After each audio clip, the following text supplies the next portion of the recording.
Well, by the numbers, it's been at best a mixed economic year. Oil and the dollar crashing a bit, jobs not being created at the numbers some people would like, house prices holding but suspect. The stock market had never before seen heights, but at the same time, vulnerable to major hits.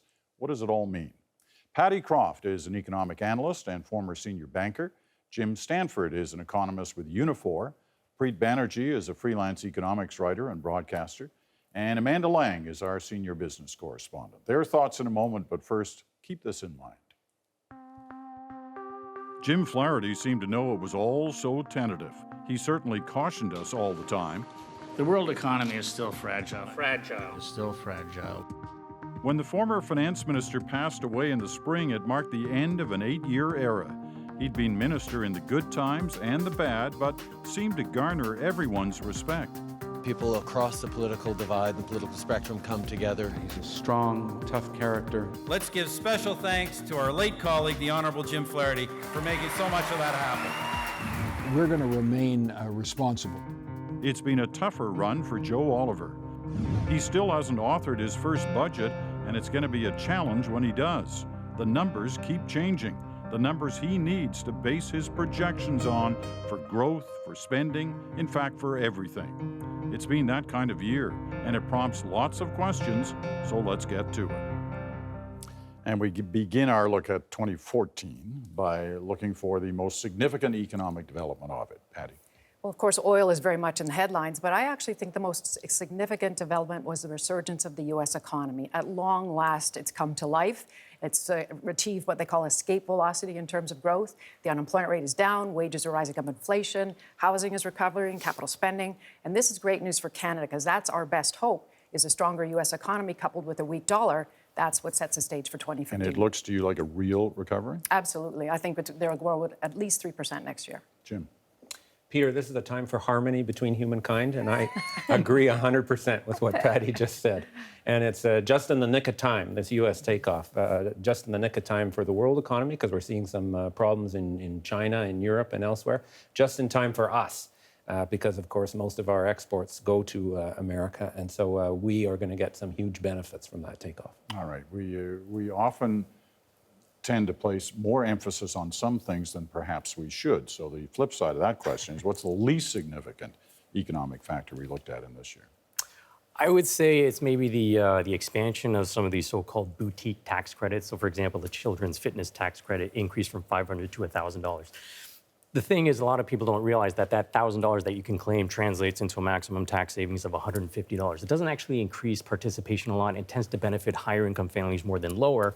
And if you've got a kid in hockey, if it's $9,850 instead of $10,000, that's not going to put little John on the ice. He was probably already there to begin with.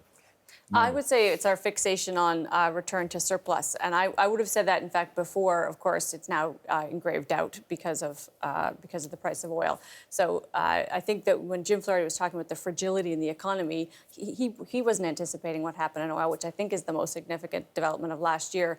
The fact that we all got distracted by getting out of deficits federally when provincially we're mired in deficits seemed to me to be a kind of a non-event. We in the media like to think we get everything. We cover everything. We don't miss anything, but we miss things. What did we miss on the economic front this year, Jim?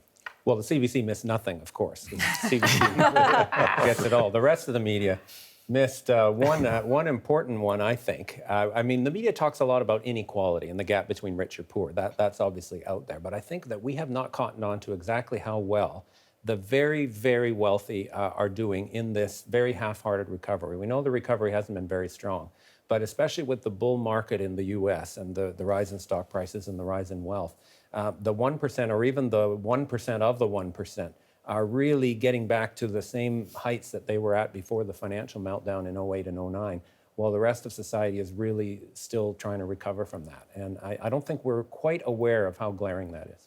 Preet? I think a story that did get picked up but didn't get enough play was with auto loans. So it used to be normal that 5 years was the max. The percentage of new car loans that are longer than 72 months, 6 years, is over 60%. But even worse than that is people are walking onto car lots with cars with negative equity. And you used to think that a 0% down payment was as low as you can go. You can actually get a negative down payment because people are rolling in those negative equities into these new loans. So you're walking off lot or driving with a $20,000 car with a $25,000 loan from day one. So that is a very scary trend. Oh, I can't wait to hear you and Jim talk about this one after the show. Amanda? Well, keying off what Jim said, we live in a strange time because there's so much uncertainty. And I would say one big story that we don't pay enough attention to is just how troubled Europe is. Our own economy is very much in doubt, and yet stock markets are hitting record highs. There is a weird disconnect in the world, and it's hard for the media to cover this one because it's hard to get the participants to agree that there's an absurdity going on. You just can't have markets doing this forever. There's a disconnect between reality and what you're seeing there, and at some point there will be a price to pay for it. It's hard to cover that when nobody wants to say it's true. We spent so much time covering Europe and the economic troubles there, but the eye has been off the ball for the last year or so. And it is in danger of, as we've heard everyone from Cameron to Carney say, it's in danger of dragging us all back down. Patty? But I would also add that the economy is not necessarily the market. There's an important distinction there. But in terms of, it's a story that the media touches on, but I don't think enough, and that's the rise of the middle-class consumer across Asia. So we've seen some information on that, but I think this is a dramatic story, huge opportunity for Canadian companies, but our government has got to do a better job in terms of trade deals and investment arrangements. Australia and New Zealand are eating our lunch in that regard. But by 2030, a third of the world's consumers will be in Asia, and that's a story that I don't think we hear enough about. All right, this one should be fun. The riskiest economic move that paid off. Jim? I'd go with the quantitative easing program that the American Central Bank began in the midst of that financial crisis a few years ago. A very unconventional policy, basically creating money out of thin air, using it to buy financial assets in the economy in hopes of stimulating purchasing power, denounced by a lot of sort of traditional economists and financial people, and paid off immeasurably. It and some of the other unconventional things the Americans have done, including tolerating their big deficits. That explains why the U.S. has roared past us this past year. Patty? I hate to agree with Jim, but I guess I have to. And yes, on the part of the Fed, this was a bold move at the time. It was uncharted territory. Nobody had done this before, essentially printing money to keep interest rates low and asset prices like the stock market high. And it's paid off in spades. It took a while. But the story isn't over yet because they've now stopped buying. They still have to unwind this massive increase in their balance sheet. But I think history will prove that this was the riskiest move that indeed paid off. Well, so a twist on this, because I'm going to agree that that was one of the biggest stories that we're watching unfold. To me, the risky move was the beginning of the withdrawal of stimulus, and they're managing it so well, both in telegraphing it and in kind of partly just the luck that the world still wants to buy U.S. Treasuries more than they want to buy anything else. It is working. I don't agree that it has paid off. We have yet to see how this unfolds ultimately, and it's the biggest gamble economically we've ever seen in history. Okay, the most botched economic move. Preet? I'm going to go to the other side of the planet and go to Australia, and it was the repealing of their carbon tax. And I say this because it was instituted for political reasons, and they got rid of it for political reasons as well. And what I don't want to see, and I think this will happen, is that people now use this as an example as to why carbon taxing doesn't work. They'll say, look, they tried it and it didn't work, so they got rid of it. But it wasn't for economic reasons, it was for political reasons. And the Harper government has already been sort of hinting in that direction. Jim? I'll come back to Canada on this one. Preet mentioned the children's fitness tax credit as a gimmick that really has no effect. There's one that's even worse, and it's this EI premium reduction for small business. They call it Small Business Job Credit, and it was tailor-made, again, a boutique tax cut for certain class of small businesses. But it was so badly drafted, when the economists started to look at it, they actually created an incentive 10 times larger for businesses to lay off people than to hire them. And it's an example of what happens when you let politics and optics drive your economic policy. It's a terrible measure. All right, let's personalize the conversation. Who's the most impressive economic leader we saw this year, Patty? A surprise answer, I'd say the Premier of Quebec, Mr. Couillard. And the reason for that is because what he did on subsidized daycare. Politically not very popular, but what he said is we can't afford to do this anymore. So what they did is means testing. In other words, if you make more money, you're still going to get subsidized daycare, but you're going to have to pay more for it. And I was very impressed that he came forward with such a transparent move. Jim? Well, here's where the season's greetings break down, Peter. I disagree completely with that. The economists are all over the benefits of universal child care for the economy, and in fact, it pays for itself with the GDP produced by women who use it. But for my impressive leader, I do choose another premier. I'm going to choose Greg Selinger again, Premier of Manitoba. I picked him last year, and I still like him. Even though he's had big political problems, of course. He's struck, I think, the sweet spot in managing the budget and the economy out there. No austerity on one hand, but prudent. He did what economists think you should do. Everyone agrees that cutting the GST federally was a mistake. He had the courage to go out and undo that. 1 point of it, half of what the feds cut, he increased it, and they've plowed it back into infrastructure. Manitoba's economy is the strongest of the non-oil producing provinces. And with oil falling, it could be the strongest province in Canada soon. So I think he's done a very good job. Well, You don't judge him for half his cabinet resigning all at once? yeah, but it's sort of over that I same guess issue, so, yeah. partly. It's about, in a way, at it's the least. politics versus the economics. The politics of it are very difficult for him, obviously, because of the politics of taxes. And that's why the government cut the GST, because it's a cheap way to buy popularity. He at least recognized that doesn't work in the long run. And he survived. He survived. Well, he survived. So Survived for now. Most impressive economic leader. I'm be a little abstract here and say China in general. So I had the opportunity of facilitating 1 day of a 9-month workshop for these young executives at a Chinese bank. They took 9 months out of their lives. They've got wives, kids, husbands, etc. And they spent all that time away from their families. In addition to that, many of them learned English in 3 months just to be part of the program. And their bank has over 200 million individual personal clients. And the ambition and how smart they were and their drive blew me away. So they're basically going to take over the world faster than I thought. Most disappointing. I think you got to go with Japan's Prime Minister Abe, who had managed to maneuver his economy out of this decades-long slump with the kind of stimulus he watched go on in America, only to, it's this whole stimulus versus austerity debate, promise a tax hike and shut the whole thing down.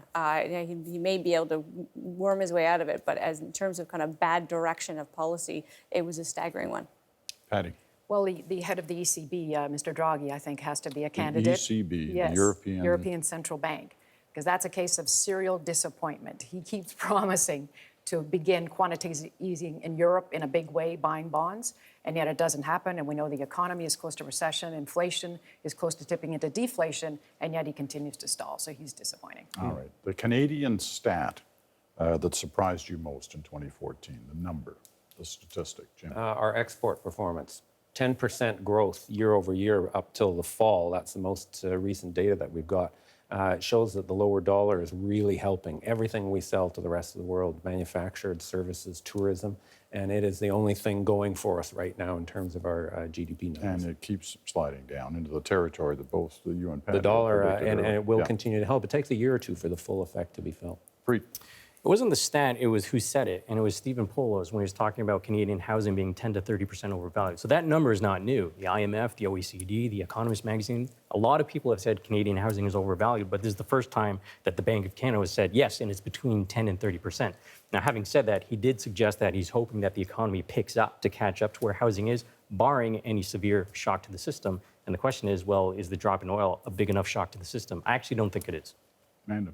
Well, kind of along with that, a relatively recent one is the growth of subprime mortgages in this country. It's still a relatively small part of the market, but it's up 25% year over year. So at a very time when we're worried about household debt, the governor of the Bank of Canada is worried about overvaluation. People are getting risky loans that, incidentally, are insured by taxpayers. All right, quick. The number that surprised me is 6.6, and that is the Canadian unemployment rate. That's a big decline, and yet the labor market is not that robust. Youth unemployment is in double digits. Many Canadians are working part-time. They'd rather be working full-time. So it's a surprise to me that that kind of unemployment rate is not associated with a strong labor market. All right, time to take a quick break.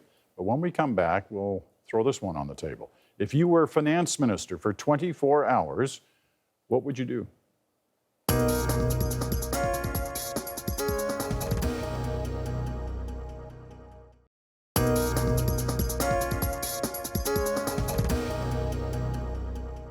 And welcome back to The Bottom Line, the year-end edition. Patty, Jim, Preet, and Amanda are all here. We want to look forward in this section. The main prediction that each one of you have in one particular area of the economy, what would it be? Preet. I think with housing, which is a national pastime to talk about, I think we will see a continuation of the defiance of gravity for one more year, barring any big shocks. You know, we keep expecting the big shock. Yeah, I've given and up. it just keeps going I've given up. up. But when In it spite of happens, all the dire we're all going to predictions. say, I told you so. That's right. Nobody expects the Spanish Inquisition. Jim, your prediction. On jobs, I think the labor market will just kind of toddle along a bit. We'll see a bit of job growth, not even 1%, not enough to keep up with population growth. So it'll still feel like a recession in the labor market. Patty. In terms of the global economy, it's going to be a story of two-tiered growth, but I'm optimistic it's going to be a better year. So two-tiered in the sense that Canada and the U.S. will lead the way, but this drop in oil prices is coming at exactly the right time. So that's going to help Europe, that's going to help Japan, that's going to help China, and the bottom line is it's going to be a better year next year. I'm actually optimistic for the Canadian economy. I would say a combination of strength in the U.S., which is likely to continue, and what I do see as a possible rebound in the price of oil puts us on track for a pretty decent year, not stellar. So I'd say it's a mug's game to say it, but say 2.4, 2.5%, which I think we'd be happy to get. All right. Here's where we ask you to be finance minister for 24 hours. And given that such a short period, aside from, you know, driving around the limo that the government of Canada gives you, aside from getting new shoes if you're about to do a budget, what is it that you would do in those 24 hours, Patty? I would do a Manitoba. I would reverse the GST to hike it back 2 percentage points. That's an extra $7 billion for every percentage point, and I would open the coffers for infrastructure spending. Wow. You can sure tell why she's not in politics. Jim. I'm mostly in agreement. I would actually create a separate infrastructure bank. The government can borrow money at less than 2% for decades at a time. It's ridiculous how low interest rates are. Borrow that money, use it to fund an infrastructure bank, and then do a great big infrastructure build, federal, provincial, municipal, not just a make-work thing, but a 20-year timeline to build the transit, the water, the sewer, the utilities, the housing that we need. And we'll get jobs and GDP growth and tax revenues because we did it. Well, with only 24 hours, I would just put in motion one thing, and that is a complete simplification of the tax system. There's so many of these deductions and credits and boutique programs that most people have absolutely no idea how to do it all. Accountants are going to get rich off this stuff. But even the CRA had an internal study, and they looked at the letters that they sent to taxpayers, and they basically said, yeah, no one has any idea what this says because we don't either. I'm going to actually agree here on infrastructure. I would create a massive fund. I would issue 50-year bonds up to, I originally said 100 billion. I don't know why we wouldn't do 500 billion and actually just get a cohesive plan across the country and start it tomorrow. Don't keep talking about it. We have these 10-year infrastructure promises from governments. How about one that starts tomorrow? All right. And Patty, you know I'm just teasing you when I play the, you know, you'll never be a politician line. I'm going to run one day. You're going to vote for me. Yeah, it'll be interesting because, you know, when we think back, when is the last time a politician going into an election campaign or near an election campaign promised a tax hike and won? You know, it's hard to see that. Doesn't mean it's wrong. You know, it just means it takes a certain degree of courage. Yep. And we seem to find that hard to find on any level. So I'll of be government. finance minister. Fine. You'll be finance minister. Okay, and Jim will be cheering you on. All right, thank you all. Thank you. And thank you as well. In the weeks ahead, more Bottom Line as we answer your questions. Now, if you have a question for the Bottom Line, you can email it to us at thenational@cbc.ca. Tweet it to us or post it on our Facebook page. Should be fun.